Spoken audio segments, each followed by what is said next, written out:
नमस्कार विद्यार्थी मित्रांनो, आज आपल्याला जे शिपाई भरतीमध्ये व क्लर्क भरतीमध्ये जे मागील प्रश्नपत्रिका आहेत, तर त्या प्रश्नपत्रिकेचे डिटेल विश्लेषण बघायचे आहेत. डिटेल स्पष्टीकरण आपल्याला या व्हिडिओमध्ये बघायचे आहे मित्रांनो. तर मित्रांनो, त्या अगोदर माझी ओळख करून देतो. मी SK शेख. माझी न्यायालय भरतीमध्ये सिलेक्शन झालेलं आहे आणि मी तुम्हाला स्मार्ट स्टडी कसा करायला पाहिजे, PYQचे ॲनालिसिस कसं करायला पाहिजे, या बऱ्याच गोष्टी, ज्या गोष्टी कोणीही डिस्कस करत नाहीत आणि ज्या गोष्टी केल्यामुळं यश मिळते, तर त्या गोष्टी मी तुमच्यापर्यंत पोहोचवत असतो. त्यासाठी तुम्हाला या चॅनलला सबस्क्राईब करायचं आहे, CKO अकॅडमी. तसेच CKO अकॅडमी नावाचा जो आपला ॲप आहे, ॲप्लिकेशन आहे, तर ते ॲप प्ले स्टोरवरून जाऊन तुम्हाला तिथं डाउनलोड करायचं आहे. तिथे मी तुम्हाला बऱ्याच गोष्टी फ्रीमध्ये ते दिलेल्या आहेत. तर चला तर मित्रांनो, आपला जो आज महत्त्वाचा विषय आहे, जे मागील प्रश्नपत्रिकेचे स्पष्टीकरण मी तुम्हाला या व्हिडिओमध्ये देणार आहे.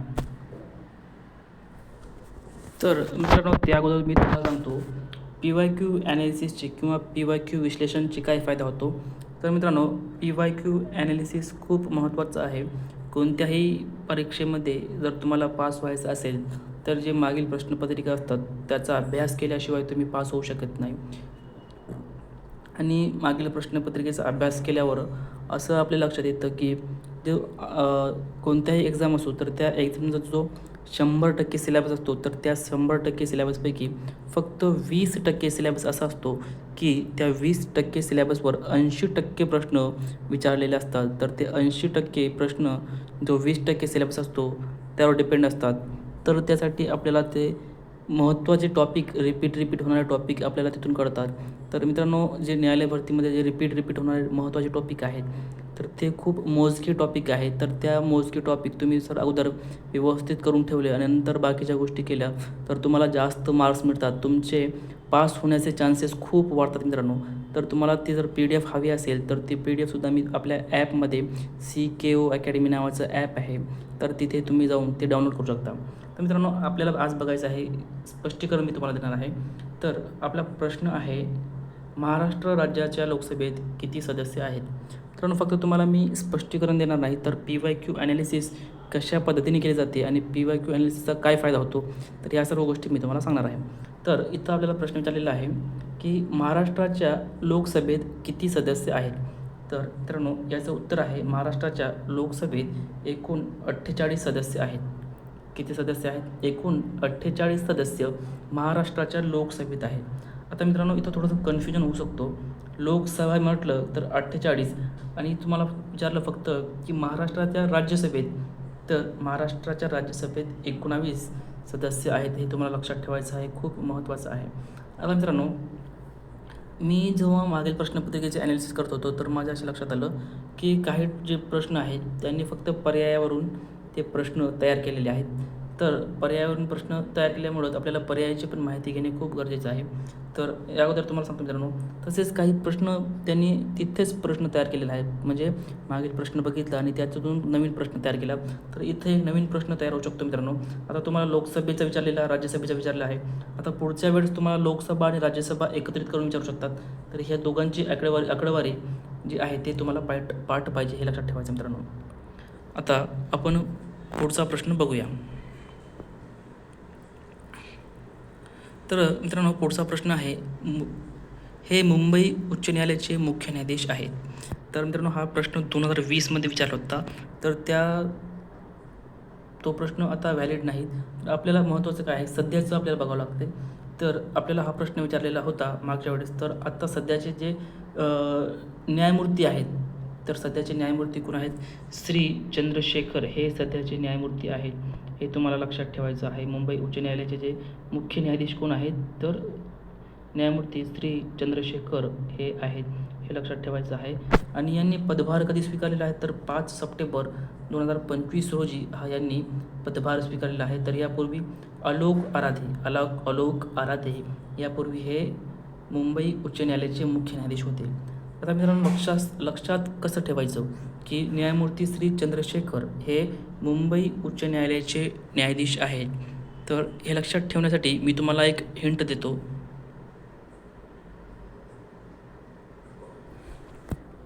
तर मित्रांनो, जर तुम्ही इथं बघितलं तर चंद्रशेखरमध्ये जे न्यायमूर्ती श्री चंद्रशेखर आहेत, तर यांच्या याच्यामध्ये एक शब्द आहे चंद्र. तर तुम्हाला असं लक्षात ठेवायचं आहे की जे मुंबई उच्च न्यायालयाचे जे मुख्य न्यायाधीश आहेत, तर त्यांचा जो चेहरा आहे, त्यांचे जो फेस आहे, चेहरा आहे, तो कसा आहे? चंद्रासारखा चेहरा आहे. जे असं फक्त लक्षात ठेवायचं आहे. लक्षात ठेवण्यासाठी मी तुम्हाला सांगतो, त्यांचा चेहरा चंद्रासारखा चमकदार आहे. जे मुंबई उच्च न्यायालयाचे मुख्य न्यायाधीश आहेत, त्यांचा चेहरा कसा आहे? चंद्रासारखा चमकदार आहे. आता जर तुम्हाला प्रश्न आला, तर जर तुम्हाला आठवत नसेल की फक्त तुम्हाला एवढं आठवतं आहे की सरांनी हे सांगितलं होतं की चंद्रासारखं काहीतरी आहे, तर तुम्ही यावरूनसुद्धा, या हिंटवरूनसुद्धा तुम्ही उत्तरापर्यंत पोहोचू शकता. तर अशा पद्धतीने जर मित्रांनो आपल्याला अभ्यास करायचा आहे, कारण ह्या अशा पद्धतीने अभ्यास केला तर बऱ्याच गोष्टी आपल्या लक्षात राहतात आणि स्मार्ट स्टडी यालाच म्हणतात. बरेच सक्सेस होणारे विद्यार्थी या टेक्निकचा वापर करतात. उदाहरण द्यायचं म्हटलं तर PSI राहुल गांधी आहेत, बरेच आहेत. तर अशा पद्धतीने आपल्याला ह्या गोष्टी लक्षात ठेवायचं आहे. आणि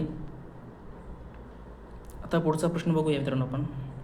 आता तुम्हाला महत्त्वाच्या नेमणुका करून ठेवायचं आहे. प्रिडिक्शन काय आहे? इथं फक्त तुम्हाला महत्त्वाच्या जे बाकीचे पण नेमणुका आहेत तर ह्या करून ठेवायच्या आहेत.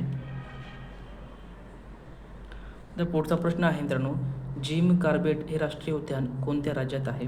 तर जिम कार्बेट हे राष्ट्रीय उद्यान उत्तराखंडमध्ये आहे. कुठं आहे मित्रांनो? उत्तराखंडमध्ये नैनिताल या ठिकाणी जिम कार्बेट राष्ट्रीय उद्यान आहे. आता मित्रांनो, हा प्रश्न का विचारला? तर कारण मी तुम्हाला यापूर्वी सांगितलेले आहे, ते भारतातील असेल किंवा महाराष्ट्रातील असेल, जे पहिले आहेत, जसं की राष्ट्रीय उद्यान हा पहिला आहे, हे भारतातील पहिले व आशिया खंडातील हे पहिले राष्ट्रीय उद्यान आहे. लक्षात ठेवायचं तुम्हाला.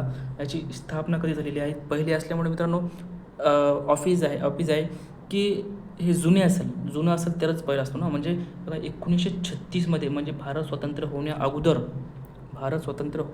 1936मध्ये 8 ऑगस्ट 1936मध्ये या जिम कार्बेट राष्ट्रीय उद्यानाची निर्मिती झालेली आहे. लक्षात ठेवा तुम्हाला.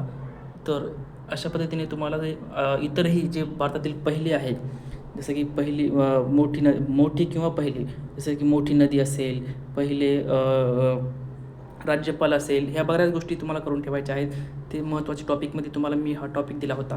तर आता मित्रांनो, तसेच मित्रांनो खाली बघा, भारतातील पहिले व्याघ्र प्रकल्प. तर आता तुम्हाला पहिले राष्ट्रीय उद्यान विचारलेलं आहे, तर पहिले व्याघ्र प्रकल्प विचारू शकतात. तर इथं बघा 1973मध्ये यामधूनच तयार झालेले आहे. त्याला आपण प्रोजेक्ट टायगर असं म्हणतात. ते बघा, हे लक्षात ठेवायचं आहे तुम्हाला. तर 1973मध्ये यामधूनच तयार झालेले जे प्रोजेक्ट टायगर आहेत, तर हे लक्षात ठेवायचं आहे. खूप महत्त्वाचा पॉईंट आहे मित्रांनो. तर मित्रांनो, अशा पद्धतीने जर आपण अभ्यास केला तर आपल्याला जास्त मार्क्स मिळतात. आता बघा, इथं फक्त आपल्याला विचारलं होतं की जिम कार्बेट राष्ट्रीय उद्यान कोणत्या राज्यात आहेत. तर आपलं काम काय मित्रांनो, हे जे राष्ट्रीय उद्यानाची डिटेल माहिती घेणं गरजेचं आहे. कारण त्यांनी ठरवलं की डिटेल आपल्याला या राष्ट्रीय उद्यानामध्ये डिटेल प्रश्न विचारायचा. तर ते कुठे आहे विचारू शकतात, त्याची स्थापना कधी झाली विचारू शकतात, तर तसेच त्याच्या वैशिष्ट्यावर प्रश्न विचारू शकतात. तर आपण डिटेल पण माहिती घेऊन ठेवायची. तसेच बाकीचे जे महत्त्वाचे जे राष्ट्रीय उद्याने आहेत, ते आपल्याला करून ठेवायचं आहे. हे लक्षात ठेवा. यालाच आपण PYQ ॲनालिसिस म्हणतो आणि याचा खूप फायदा होतो मित्रांनो. बऱ्याच एक्झाम जर तुम्हाला क्लिअर करायचे असेल, तर फक्त PYQ ॲनालिसिस आणि महत्त्वाचे टॉपिक जर तुम्ही करून गेलं, तर PYQचे विश्लेषण आणि महत्त्वाचे टॉपिक जर व्यवस्थित करून गेले, तर तुम्हाला जास्त काही करायची गरज पडत नाही. त्यातून तुमचं सिलेक्शन होऊ शकते. तर महाराष्ट्रातील राज्यसभेच्या जागांची संख्या, मी आताच प्रश्न तुम्हाला दिला होता. तर याची जागा किती आहे? तर हा प्रश्न विचारला बघा, 19. महाराष्ट्राच्या राज्यसभेच्या जागाची संख्या किती आहे? 19. तर स्पष्टीकरण बघा, राज्यसभा आहे, वरिष्ठ सभागृह आहेत. आपल्याला वाटतं लोकसभा वरिष्ठ आहे, नाही मित्रांनो. तर राज्यसभा हे वरिष्ठ आहे, तुम्हाला लक्षात ठेवायचं आहे. खूप महत्त्वाचा पॉईंट आहे, यावर प्रश्न विचारले जाऊ शकतात. तसेच महाराष्ट्रात लोकसभेच्या जागा किती आहेत? 48 आहेत. आणि राज्यसभेच्या जागा किती आहेत? तर 19 आहेत. आता तुम्हाला मी सांगितलं होतं राज्यसभा आणि लोकसभेचे एकूण जे आकडेवारी तुम्हाला विचारली जाऊ शकते, तर किती आहेत? 67 आहेत. हे तुम्हाला लक्षात ठेवायचं आहे.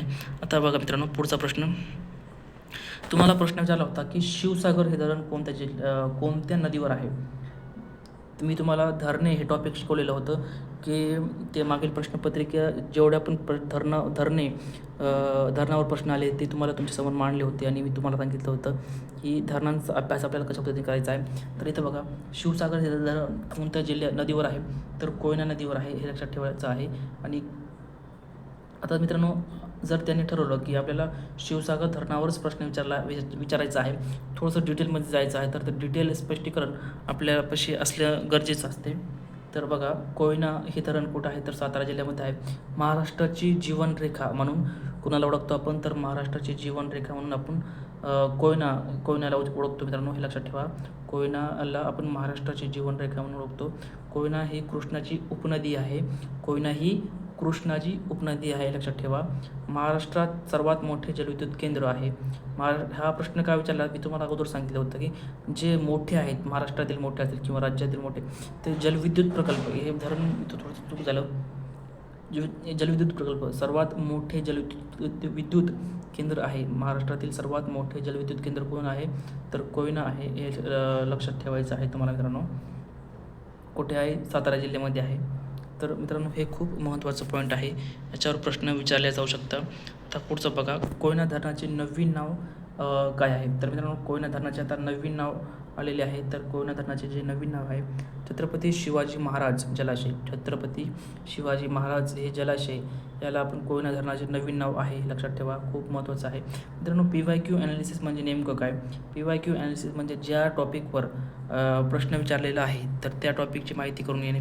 जसं की इथं बघा, शिवसागर धरण विचारलेलं आहे, तर आपण काय केलं, शिवसागर धरण विचारलेलं आहे, तर आपण थोडीशी डिटेल माहिती घेतली आहे की शिवसागर कोणत्या जिल्ह्यामध्ये आहे, काय आहे, तसेच त्याची उपनदी कोणती, त्या वैशिष्ट्य काय आहे, ह्या सर्व गोष्टी आपण डिटेल केल्या. जर त्यांनी ठरवलं तर यावर प्रश्न आला तर विचारू शकतो. पण त्याच धरणासाठी म्हणजे ते आपल्याला करायचं आहे, ज्या पॉईंटवर प्रश्न आलेला त्या पॉईंटची डिटेल माहिती काढायची. तसेच त्या टॉपिकशी संबंधित काही करंटमध्ये लिंक होते का, ते आपल्याला बघायचं आहे. तर आपण इथं बघा, कोयना धरणाचे नवीन नाव म्हणजे हे नवीन करंट अफेअरचं जो मी तुम्हाला लिंक करून दिलेलं आहे, ज्यालाच PYQ ॲनालिसिस असे म्हणतात मित्रांनो. खूप महत्त्वाचा पॉईंट आहे, तुम्हाला लक्षात ठेवायचं आहे. आता बाकीचे पण जे धरणं आहेत ते तुम्हाला करून ठेवायचं आहे. जसं की जायकवाडी धरण कुठं आहे, तर गोदावरी नदीवर आहे, तर त्याला आपण नाथसागर या नावाने ओळखतो. जायकवाडी धरण गोदावरी नदीवर आहे, त्याला काय म्हणतात आपण, नाथसागर. हा लक्षात ठेवायचा आहे तुम्हाला मित्रांनो. तर पुढचा प्रश्न बघा, कोणत्या ग्रहाला लाल ग्रह म्हणून ओळखले जाते. आता मित्रांनो, हा प्रश्न जर आपण बघितला, हा प्रश्न स्टेट बोर्डमधून जसाच तसा प्रश्न त्यांनी उचललेला आहे. तुम्हाला स्टेट बोर्ड करायचीच आहे. जर तुम्हाला पास व्हायचं असेल तर तुम्हाला स्टेट बोर्ड करल्याशिवाय पर्याय नाही मित्रांनो. तसेच मित्रांनो, मी तुमच्यासाठी स्टेट बोर्ड क्रक्स नावाचं जो छोटीशी बॅच लॉन्च केलेली आहे, फक्त 9 रुपयाची त्याची काहीतरी प्राईस आहे. तर ती बॅच तुम्ही परचेस करू शकता. आपल्या जे बरेच म्हणजे PYQ ॲनालिसिस आणि महत्त्वाचे टॉपिकची डिटेल बॅच मी तुम्हाला आपल्या ॲपमध्ये दिलेली आहे. जर तुम्ही तेवढी बॅच केली तर तुम्हाला खूप मार्क्स मिळतात मित्रांनो. कारण माझा जो अनुभव आहे मी त्या बॅचमध्ये टाकलेला आहे. तर ती बॅच तुम्ही परचेस करू शकता. त्या बॅच जर तुम्हाला परचेस करायची असेल तर आपला जो ॲप आहे, तर त्या ॲपची लिंक मी तुम्हाला डिस्क्रिप्शन बॉक्स आणि कमेंट बॉक्समध्ये देतो. तिथून तुम्ही जाऊन ती बॅच परचेस करू शकता. खूप महत्त्वाची माहिती त्याच्यामध्ये तुम्हाला मी दिलेली आहे. PYQ ॲनालिसिस कशा पद्धतीने करायचे, तसेच मी तुम्हाला जे महत्त्वाचे टॉपिक आहेत तर त्याचे PDF तिथे मी दिलेले आहे. बऱ्यापैकी काही PDF राहिलेले आहेत, तिथे लवकरच देणार आहे. तसेच तुम्हाला तिथे टेस्ट सिरीज पण दिले जाईल. तसेच बऱ्याच गोष्टी तुम्हाला तिथे शिकवल्या जातील मित्रांनो. तर ती बॅच तुम्ही परचेस करू शकता. आपल्या बरेच छोटे बॅचेस आहेत आणि फक्त मित्रांनो, आपल्या महाराष्ट्रात सर्वात कमी फी असते आणि चहा पाण्याच्या खर्चामध्ये किंवा चहा पाण्याच्या किमतीमध्ये, नाश्त्याच्या किमतीमध्ये ह्या सर्व बॅचेस तुमच्यापर्यंत मी पोहोचत असतो. आणि याचा तुम्हाला नक्कीच परीक्षेमध्ये खूप फायदा होणार आहे. आणि तुम्ही कॉल करून मला विचारणार, फोन करून सांगणार आहे की सर तुमच्यामुळे आम्हाला खूप फायदा झाला, तुमच्यामुळं एवढे मार्क्स मिळाले. तर ह्या सर्व गोष्टी मित्रांनो मी तुम्हाला सांगणार आहे. तर त्यासाठी तुम्ही ॲप डाउनलोड करू शकता. तसेच तुम्हाला मी फ्रीमध्ये जे मागील प्रश्नपत्रिका आहेत ते फ्रीमध्ये दिलेली आहेत. IMP टॉपिकची PDF सुद्धा मी तिथे दिलेली आहे.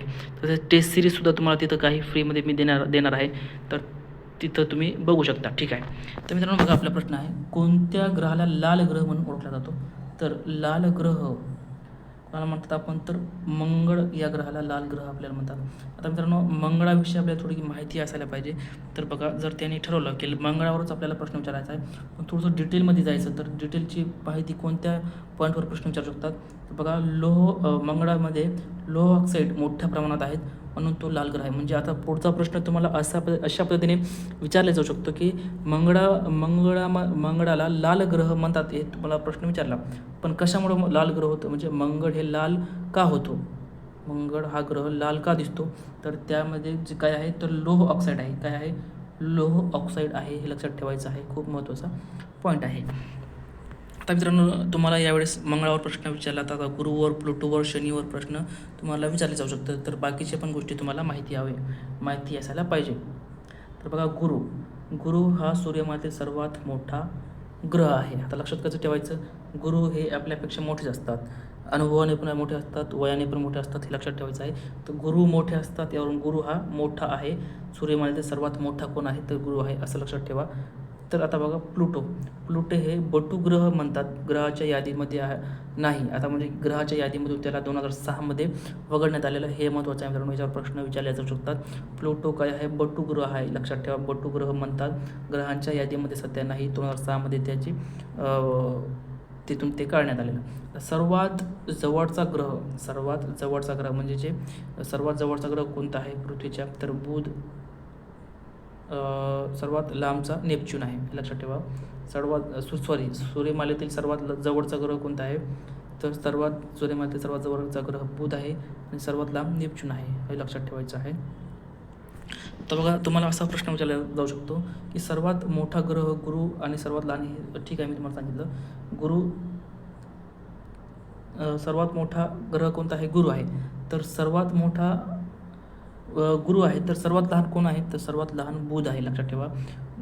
सर्वात मोठा गुरु तर सर्वात लहान कोण आहे, बुध हा ग्रह सर्वात लहान आहे.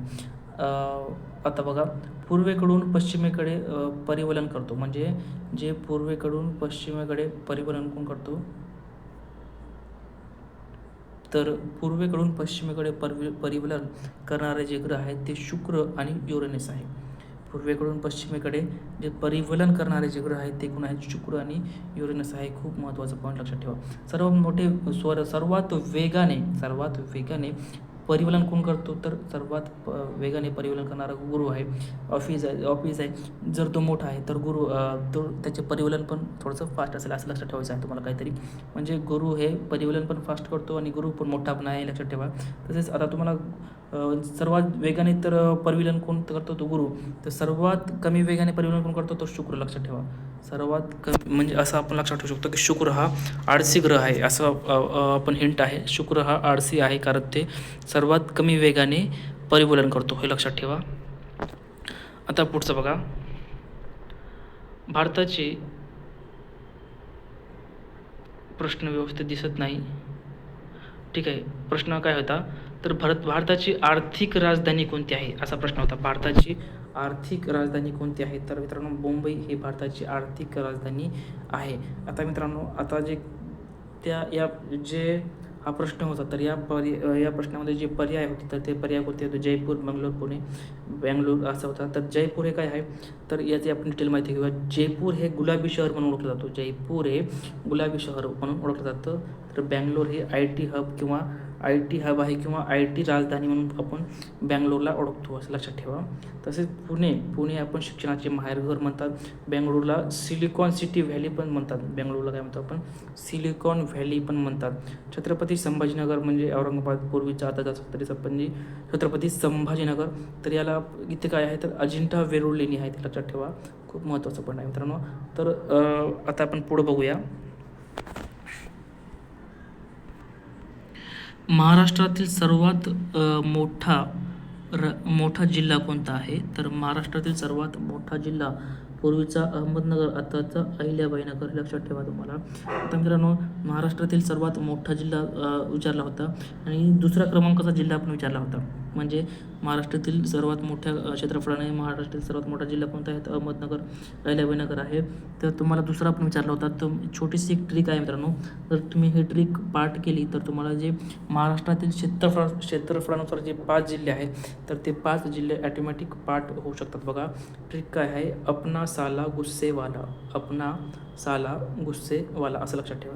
आवरून काय आहे? तर अहिल्याबाई नगर, पवरून काय? तर पुणे, आणि नावरून नाशिक, आणि सालावरून सोलापूर, आणि गुस्सेवाल्यावरून गडचिरोली. लक्षात ठेवायचं आहे. तुम्हाला 2-3 वेळेस जर तुम्ही म्हटलं आपना साला गुस्सेवाला तर यावरून तुम्हाला जे महाराष्ट्रातील सर्वात क्षेत्रफळानुसार 5 जिल्हे आहेत तर ते 5 जिल्हे ॲटोमॅटिक पाठ होऊन जातात मित्रांनो. आता तुम्हाला अहिल्याबाईनगर यावर जर थोडं डिटेल प्रश्न विचारायचं म्हटलं तर ते विचारू शकतात की 17 क्षेत्रफळ किती आहे? म्हणजे अहिल्यानगर या जिल्ह्याचे क्षेत्रफळ किती आहे? तर 17,048 किलोमीटर. किती आहे? 17,048 किलोमीटर हे एवढे क्षेत्रफळ आहे, हे लक्षात ठेवायचं आहे तुम्हाला. आता मित्रांनो क्षेत्रफळानुसार जे काही महत्त्वाचे जिल्हे आहेत किंवा महत्त्वाचे पॉईंट बघूया आपण. बघा महाराष्ट्रात सर्वात लहान जिल्हा कोणता आहे? तर मुंबई शहर आहे. मुंबई शहर आहे. आता आपल्याला काय वाटतं इथं? मुंबई नगर काय वाटते? नगर असेल. नगर नाही मित्रांनो, नगर हे शहरापेक्षा मोठं आहे, लक्षात ठेवा. नगर हे शहरपेक्षा मोठं आहे. तर मुंबई शहर हे सर्वात लहान जिल्हा आहे महाराष्ट्रातील. आणि मित्रांनो महाराष्ट्रातील जे प्रशासकीय विभाग आहेत तर ते क्षेत्रफळानुसार तर सर्वात मोठा क्षेत्रफळानुसार जे प्रशासकीय विभाग आहेत तर पूर्वीचा औरंगाबाद आताचा छत्रपती संभाजीनगर, हे लक्षात ठेवायचं तुम्हाला. तर सर्वात मोठा प्रशासकीय विभाग कोणता आहे? तर छत्रपती संभाजीनगर. आणि सर्वात क्षेत्रफळानुसार सर्वात लहान प्रशासकीय विभाग कोणता आहे? तर कोकण आहे. कोकण छोटं आहे म्हणून छोटंसं आहे म्हणून त्याचं क्षेत्रफळ पण छोटं आहे. तर त्यानुसार महाराष्ट्रातील सर्वात लहान कोणतं आहे? तर कोकण आहे, असं लक्षात ठेवायचं आहे. तसेच मित्रांनो तालुक्यानुसार जर आपण बघितलं तर यवतमाळ आणि नांदेड या 2 तालुक्यामध्ये 16 तालुके आहेत. सर्वात जास्त तालुके कुठे आहेत? तर सर्वात जास्त तालुके यवतमाळ आणि नांदेडमध्ये आहेत. तर याची ट्रिक आहे य आणि ना, वरून यवतमाळ, नावरून नांदेड, म्हणजे येना वरून तुम्ही लक्षात ठेवू शकता. तर सर्वात जास्त तालुके असलेले 2 जिल्हे आहेत. येना किती आहे? 16 यामध्ये तालुके आहेत. तालुके असणारा सर्वात कमी जिल्हा म्हणजे सर्वात कमी तालुके असणारा जिल्हा कोणता आहे? तर 8 आहे. सिंधुदुर्ग आहे. तर सिंधुदुर्गमध्ये किती तालुके आहेत? 8. आता इथं बघा सिंधुदुर्गमध्ये 8 तालुके आहेत आणि सर्वात लहान आहे, सर्वात कमी तालुके आहेत आणि सर्वात जास्त तालुके असणारा जिल्हा किती आहेत? 16 तालुके आहेत. तर हे बघा 8 दूनी 16 जर केलं तर तुम्हाला सर्वात जास्त तालुके कुठे आहेत? 16 तालुके यवतमाळ, नांदेड. म्हणजे काहीतरी हिंट करून लक्षात ठेवू शकता मित्रांनो. तर हे महत्त्वाचं पॉईंट मी तुम्हाला सांगितलेलं आहे मित्रांनो. याच्यापेक्षा जर डिटेल तुम्हाला माहिती एक्सप्लेनेशन तुम्हाला जर बघायचे असेल तर बॅचमध्ये मी तुम्हाला याच्यापेक्षा डिटेलमध्ये देणार आहे. ज्या टॉपिकवर ज्या पॉईंटवर प्रश्न विचारला त्याची माहिती, तसेच त्या पर्याय एक्सप्लेन करण्यासारखे असेल तर त्या पर्यायाची पण माहिती, तसेच जर भविष्यात कशा पद्धतीने त्यावर प्रश्न विचारले जाऊ शकतो किंवा त्याची लिंक जे करंट अफेअर्स सध्यामध्ये करंट अफेअरमध्ये आहे का, तर असे सर्व एकत्रित करून तुम्हाला जर मी PYQ ॲनालिसिस देणार आहे मित्रांनो. तर त्यासाठी तुम्हाला ती आपली बॅच परचेस करायची आहे. फक्त चहा नाश्त्याच्या प्राईसमध्ये ती बॅच मी ठेवलेली आहे. तर ती बॅच जर तुम्ही घेतली तुम्हाला खूप खूप फायदा होईल मित्रांनो त्याचा. आता मित्रांनो पुढचा प्रश्न बघूया. आता मित्रांनो पुढचा आपला प्रश्न थोडासा ब्लर आहे पण तुम्हाला मी वाचून दाखवतो. तिसरे पानिपतचे युद्ध कधी झाले असा प्रश्न तुम्हाला विचारलेला होता की तिसरे पानिपतचे युद्ध कधी झाले. तर तुमचं काम काय आहे मित्रांनो? पहिले कधी झाले, दुसरे कधी झाले, तिसरे, या सर्व गोष्टीची तुम्हाला माहिती पाहिजे. डिटेल माहिती तुम्हाला मी सांगणारच आहे. तर बघा थोडक्यात आपण बघूया. तर कधी झाले तर 1761मध्ये पानिपतचे युद्ध झालेले आहे. 1761मध्ये लक्षात ठेवायचं आहे तुम्हाला. तर डेट विचारू शकता तुम्हाला 14 जानेवारी 1761. 14 जानेवारी 1761मध्ये ते तिसरे पानिपतचे युद्ध झाले होते. तर ते कोणासोबत झाले होते मित्रांनो असा प्रश्न विचारला जाऊ शकतो तुम्हाला. तर ते मराठा आणि अहमदशाह अब्दाली आणि मराठा यांच्या दरम्यान तिसरे युद्ध झाले होते, लक्षात ठेवा. खूप महत्त्वाचा पॉईंट आहे. आता बाकीच्या गोष्टी आपण नंतर बघूया. आता बघा पुढचा प्रश्न आहे, आझाद हिंद सेना कोणत्या देशात स्थापन झाली? आझाद हिंद सेना कोणत्या देशात स्थापन झाली असा प्रश्न तुम्हाला विचारलेला आहे. तर आझाद हिंद सेना हे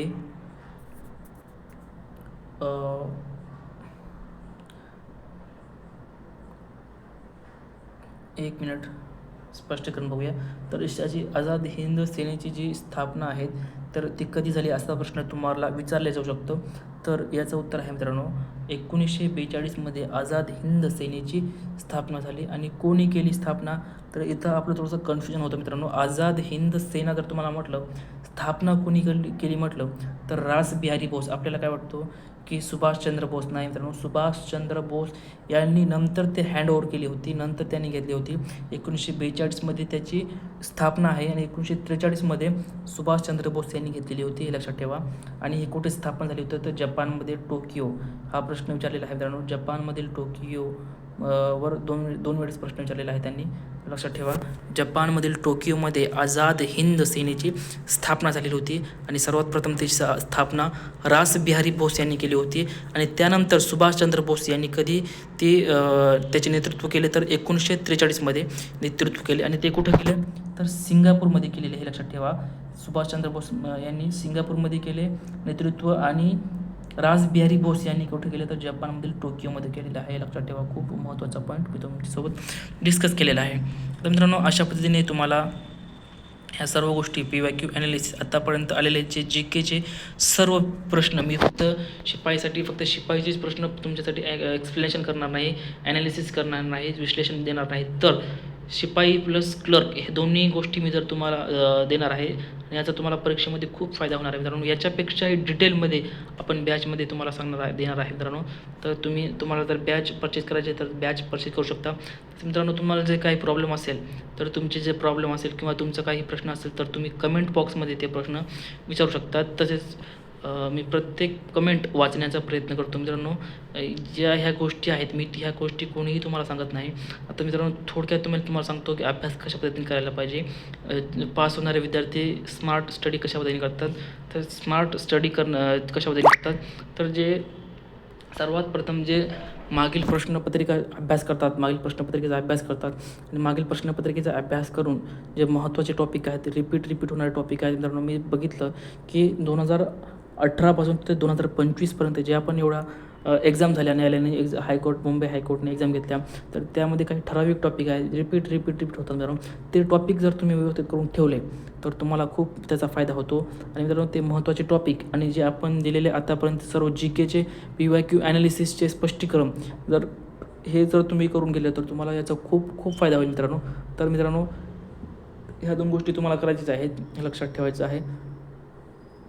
त्यासाठी तुम्ही आपली बॅच पण परचेस करू शकता. तसेच मी तुम्हाला महत्त्वाचे टॉपिक आहेत तर त्याची PDF पण देणारच आहे.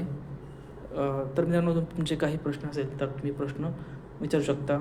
तसेच तुम्हाला जर मुलाखतीची आणि चाचणीची तयारी माझ्याकडून करून घ्यायची असेल तर ती बॅच पण आपण छोटीशी बॅच लॉन्च केलेली आहे.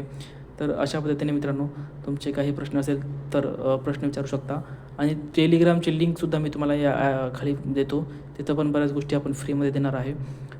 तर ठीक आहे मित्रांनो, थँक्यू फॉर वॉचिंग. धन्यवाद.